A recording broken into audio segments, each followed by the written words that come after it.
N'umwanya mwiza uko tuyaga ku majambo y'Imana muri kumwe na Jackson Nkeshimana muno mwanya mwiza w'ijambo ry'Imana.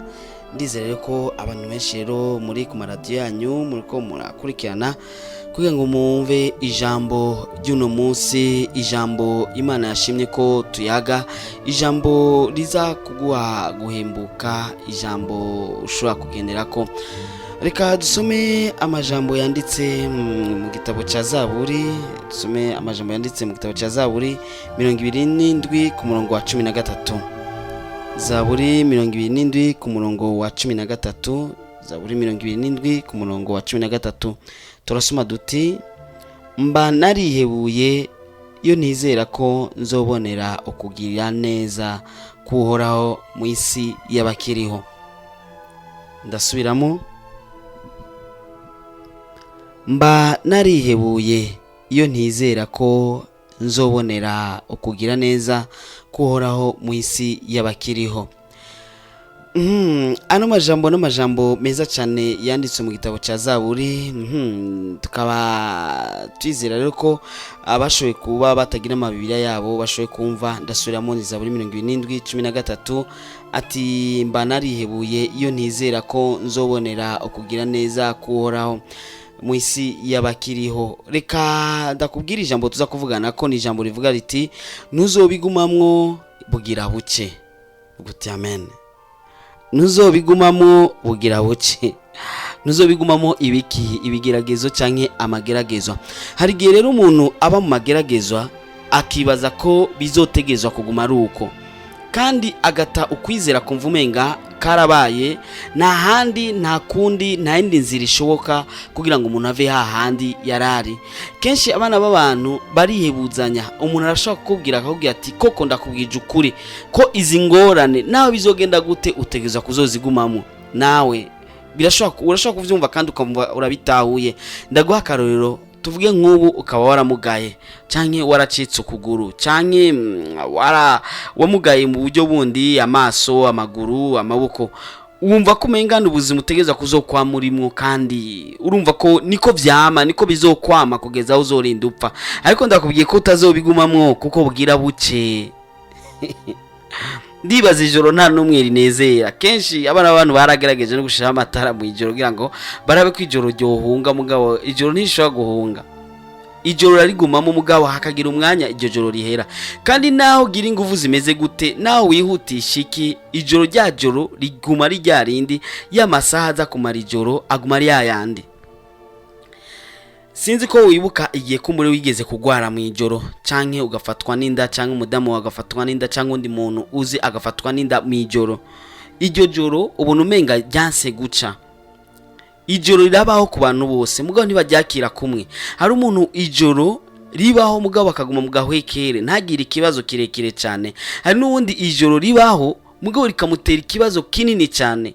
Ijoro riba ryaje kuri bose mugabo ukasanga ntiringana cyo kimwe n'abandi bose. Ijoro rimara ya masaha yandi ku bantu bose, ariko wowe ubwawe niwe ufise ijoro uzi ingene riba rimeze n'ingene riba riremereye. Navuze ni umuntu aba ari kunda cyangwa umuntu aba agwaye mu ijoro arabona ko ijoro rikomeye cyane kandi ridahera. Ni nk'umuntu aba yaraye ku kazi canke arayizamu, abona umenga ijoro ntirihera mugabo wasinziriye rya joro ntamenye ingene ryaheze. Ariko ndakubwiye ko bugira buke rya joro ni ngombwa rihere, kandi utegezwa kugirirwa neza mu isi y'abakiriho. Hari igihe duca kenshi turiyumvira cyane ku byo mu ijuru, nivyo mugabo Imana izobanza kubiduhezagira hano ku isi. Uti Jack je ndagowe, maze imyaka 10, maze imyaka 5. Undi yambwiye ko yamaze imyaka 30 mu igeragezwa. Urashaka kumara imyaka 10, 20, 30 mu igeragezwa mugabo kumbure hasigaye umunsi umwe canke iminsi 2 kugira ngo ryageragezwa rihere. Nta joro ridaca. Bugira buce naho wona umenga biragoye, ico gihusi kigira gihere.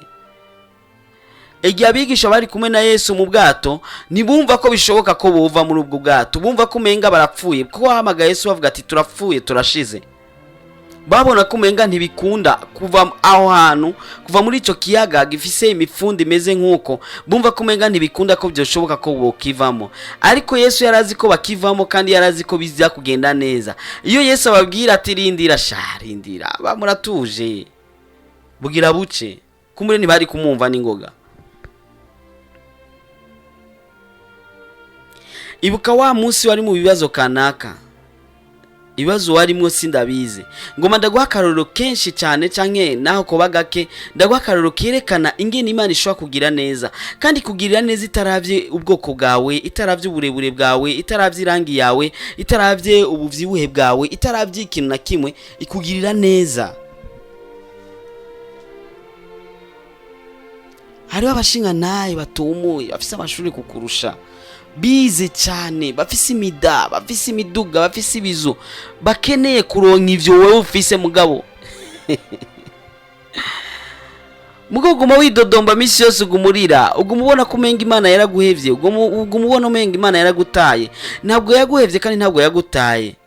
Uri mu ijoro nivyo, iryo joro rirazwi kandi Imana igomba kwigendana nawe muri iryo joro nyene. Mugabo rigira rice, ntuzobigumamo ntibikunda. Naho kwikaza gose ntibikunda. Hari igihugu kimwe nagiyemo sanga muri ico gihugu abana baho ntibadubura. Murazi no mu Burundi umwana ayobewe arasubira mu mwaka, mugabo muri ico gihugu ntibasubira mu mwaka. Abayobewe bose n'abamenye bose bunguruzwa mu wundi mwaka. Ugomba kumenya imyaka y'amavuka y'umuntu umubaza umwaka w'ishure yigamwe, kuko bose bungururizwa rimwe. Undi mugabo niwe yari aje ava mu kindi gihugu basubirishamo abana, yaravuye mu Burundi. Ageze muri ico gihugu umwana wiwe abona afise amanota makenya, cagenda kubwira umwigisha ati mungeragereze uko mushobora gose kugira ngo umwana asubiremwo. Umwana biranka, umwigisha aravuga ntibikunda. Wa mupapa cagenda ku mudirecteur agenda kumuha igiturire kugira ngo umwana asubiremwo, biranka, bamubwira ati ntibikundi ino ntibibaho. Hari igihe ushobora kuba ugomba ko utanga igiturire kugira ngo usubire mu mwaka, kugira ngo usubiremo, ntibikunda bugira buce. Naho gerageza gose kugira ngo iryo joro urigumemo, ntibikunda. Imana igomba ikugirire neza, naho byanse kuri naka, naho wari waciye hanaha nabiranka, uhora hagira vyikorere wenyene. Naho naka wari wamubwiye aranka, naho kintu wa wundi, hari igihe usanga wizera abantu ukabona umenga umwana w'umuntu kanaka arashobora guhaguruka kandi ashobora kukuvugira, kandi koko ukabona umenga birashoboka. Urashobora kuba ufise probleme cyangwa ingorane y'amafaranga 1000, ukabuzi ko naka agendana 100 mu mufuko 200, ukavuga ati kibazo cy'amafaranga 1000 ni ingorane ntonya, ndashobora kubwira naka kikaba kikemutse. Ugasanga wa wundi naka uwo munsi no munsi baraye babimwiba, uwo munsi niwo munsi isoko yarayituhiye, ibintu byiwe byose niho byari biri. Uwo munsi ni umunsi amahera yose yaraje kuri banki, kandi carnet de chèque yibagiye aho yayishize. Uwo munsi niho yaraye yashize amafaranga yose muri compte bloqué. Uwo munsi rikaba ijoro. Hari igihe ubona kumenga bihava bigenda neza, mugako ubona umenga ribaye ijoro. Hari igihe utegura ubuzima bwawe ukagira ama planning menshi cyane, ukavuga ati mu mwaka uza bizogenda ukunzo, bipanga ukunzo, bizogenda uku. Umwaka watangura ukibaza ko bihava bigenda nka kwa kundi wabitegura, umwaka ukazorinda uhera ukiri kwa kundi nyene, ukibaza ati mbega manager nagize iki. Hari igihe ubura umuntu umwe mu mwaka, undi mwaka ukabura undi muntu, undi mwaka ukabura undi muntu. Hari n'igihe umuntu yambwiye ati yabuze abantu 4 mu kwezi kumwe.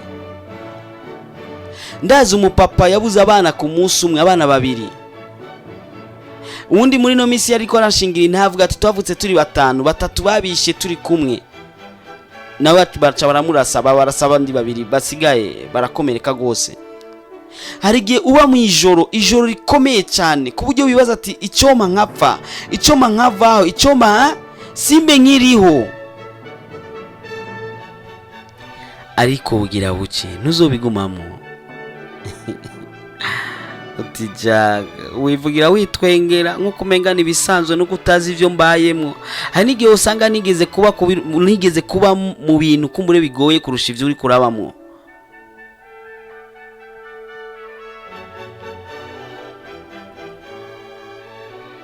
Hari umuntu usanga aba mu nyishu akibaza ngo ni magerageza.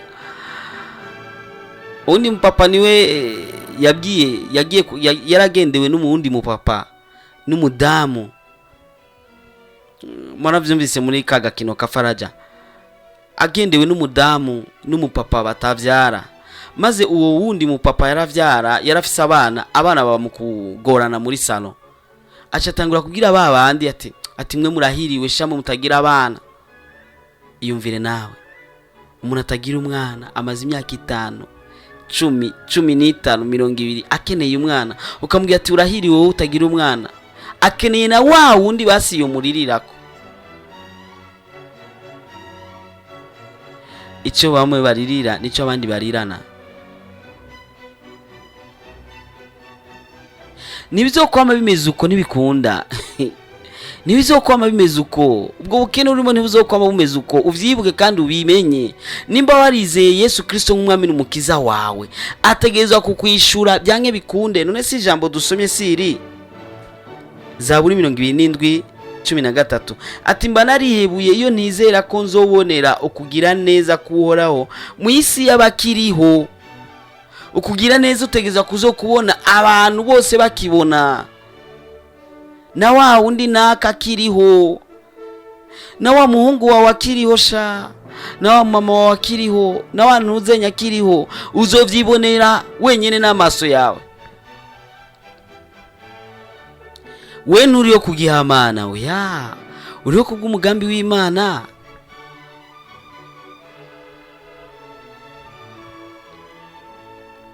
Abisirayeli babaye mu buja muri Egiputa umwaka umurahera, imyaka 2 irahera, 10 irahera, 20, 100 kugeza 430.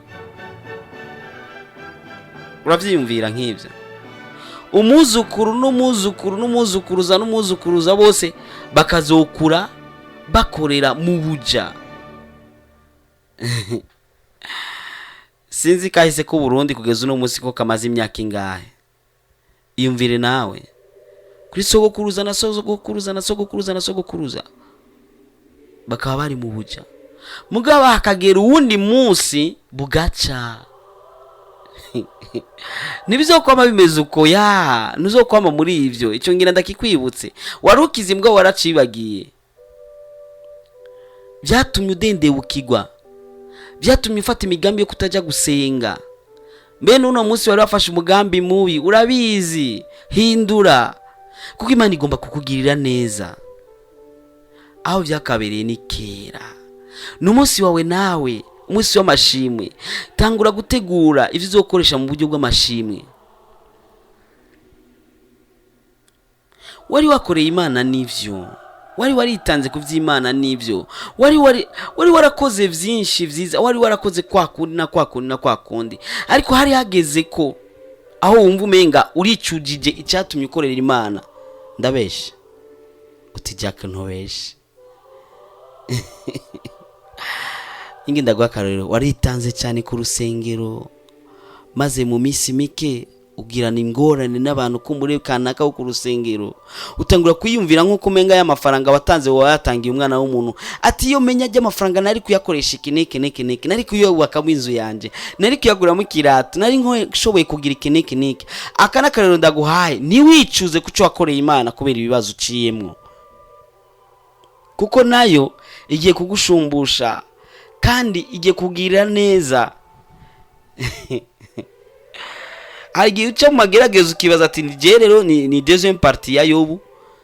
Ati ivyo byose Yobu ategeza kuba atahejeje ubuzima bwiwe, nije ngiye kuburangiriza.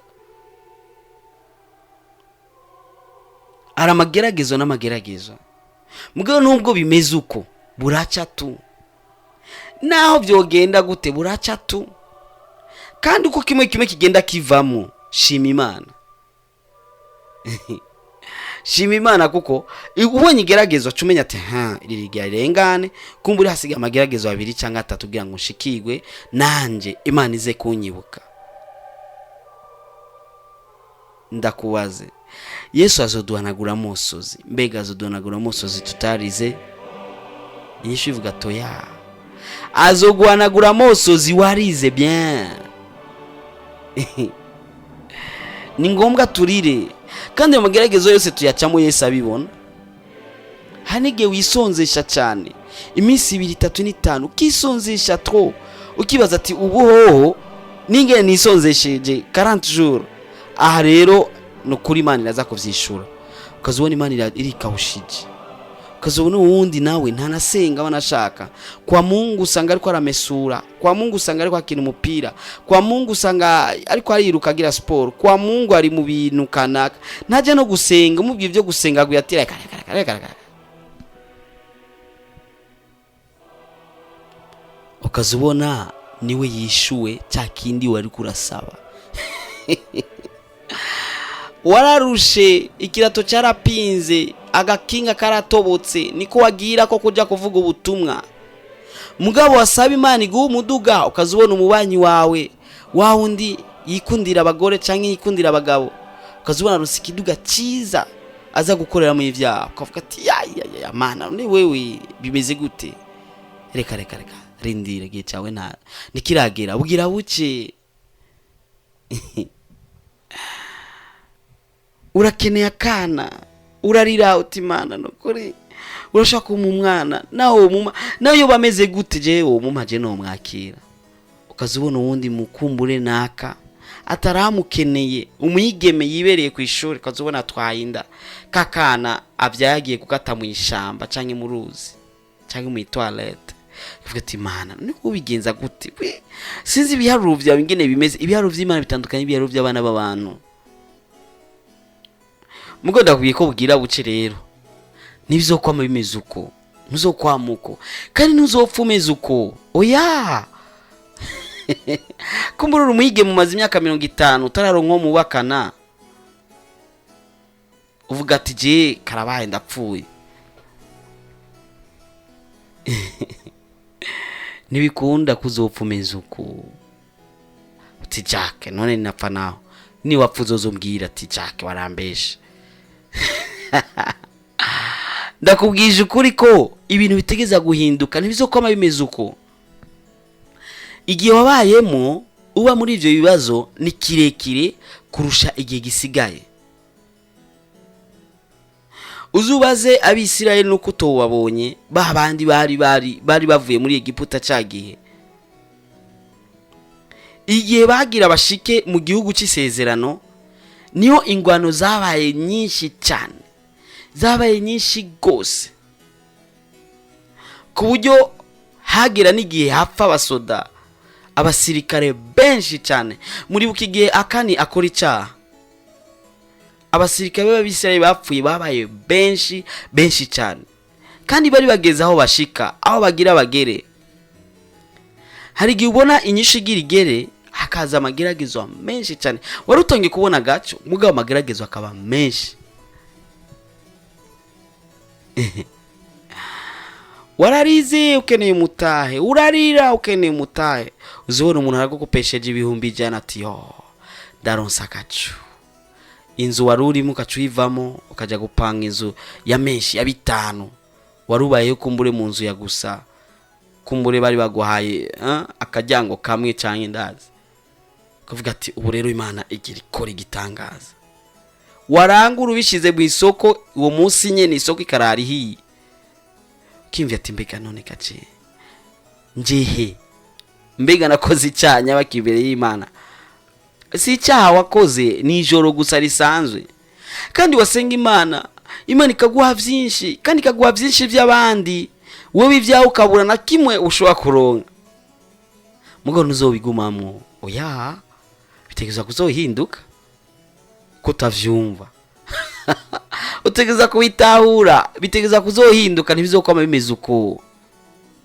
Iki ni gihe cyawe, uyu ni umwaka wawe, ni umwaka wo gonyura mu masezerano yawe, ni umwaka wo kwegera Imana ukabana nayo. Igihe cyawe ni iki?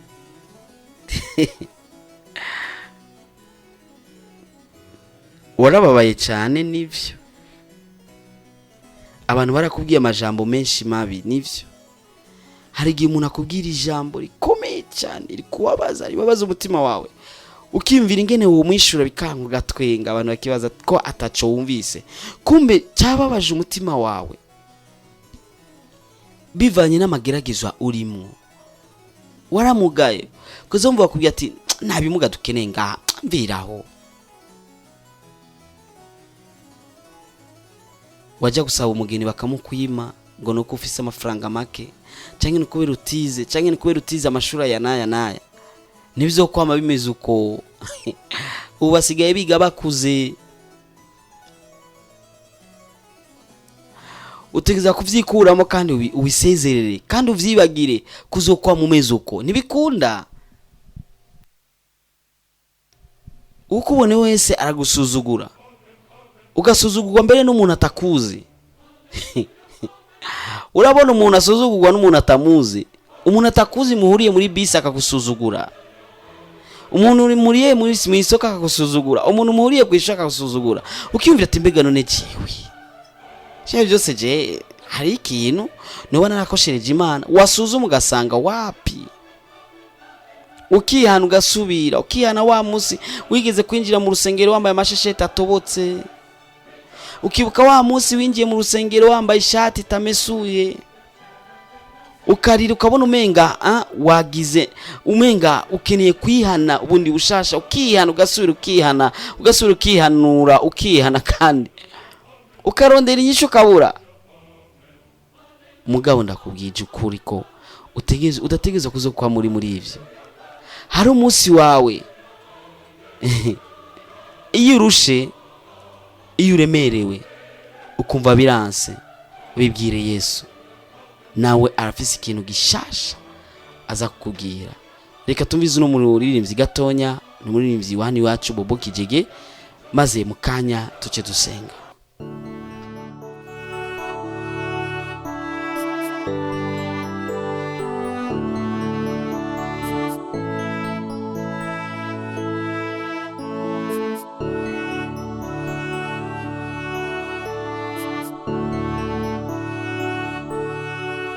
Haleluya. Uko biri kose nushima Imana, kuko atakiba ku mugororotsi Imana itakizi. Iyo urushe, iyo uremerewe, bibwire Yesu, bibwire Yesu.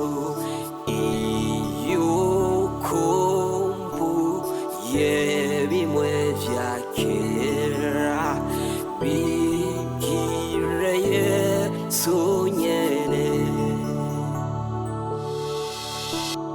bibwire Yesu, bibwire Yesu, niwe mukunzi wawe.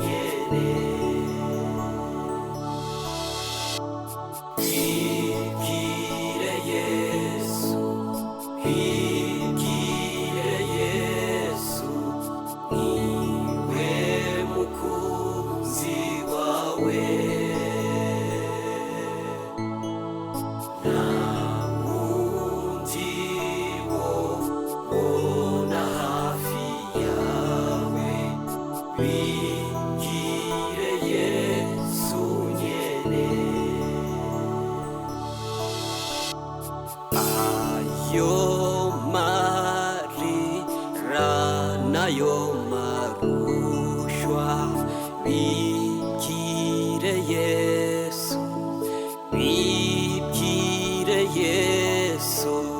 Hari icaha wari wanyegeje, bibwire Yesu nyene, bibwire Yesu, bibwire Yesu, niwe mukunzi wawe.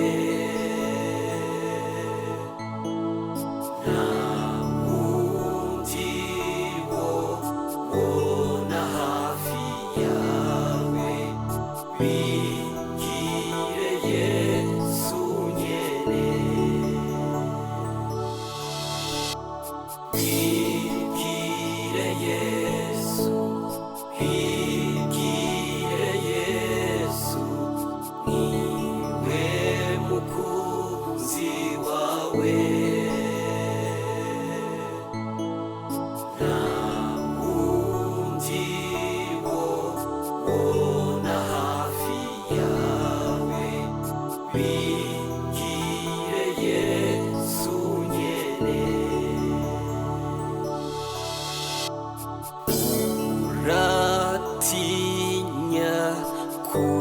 urupfu ruzoza.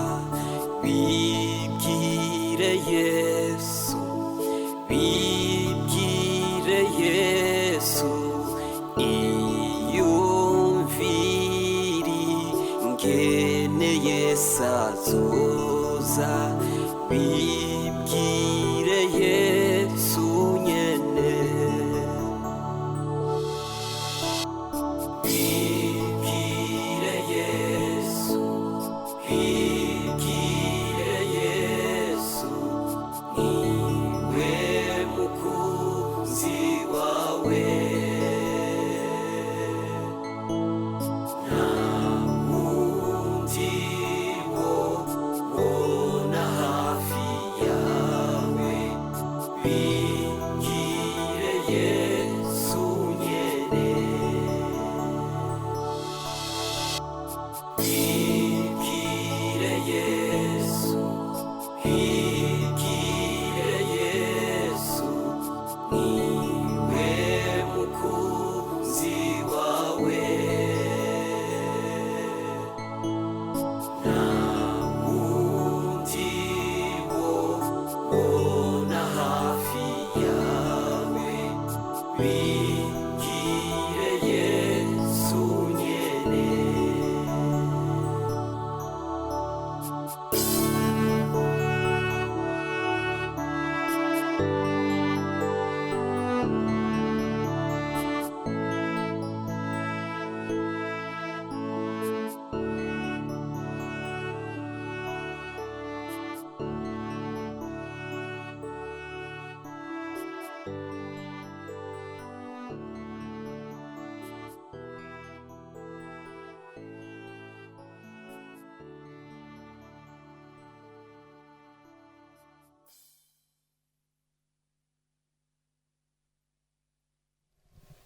uyu mwanya rero ngomba ko tubana nawe mu mwanya w'amasengesho.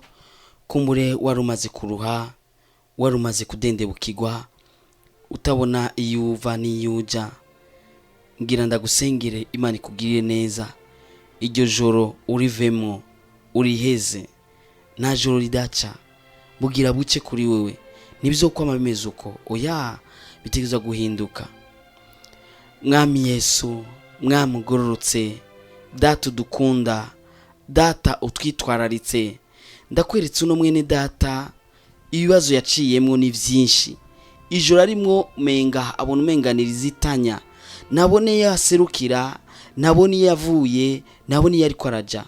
Agomba kumugirira neza, agomba kumukura hahandi, abona ko umenga ari mu manga, abona umenga ari mu kinogo kirekire, nabone iyo ariko araja, abona umenga imbere hari kiyaga gusa, abona umenga imbere hari umusozi gusa, nabona kazoza kiwe, nabona ejo bizogenda gute. Ariko yimvira ivy'uno munsi akabona umenga birarengeje, ayimvira ivyejo akabona umenga birakomeye cyane gose. Yesu Kristo, ndagusavye ko umugira neza, umuha ivyizigiro, kandi umugire neza, umukure muri iryo joro. Nta joro ridaca, harageze ko iryo joro arivamwo.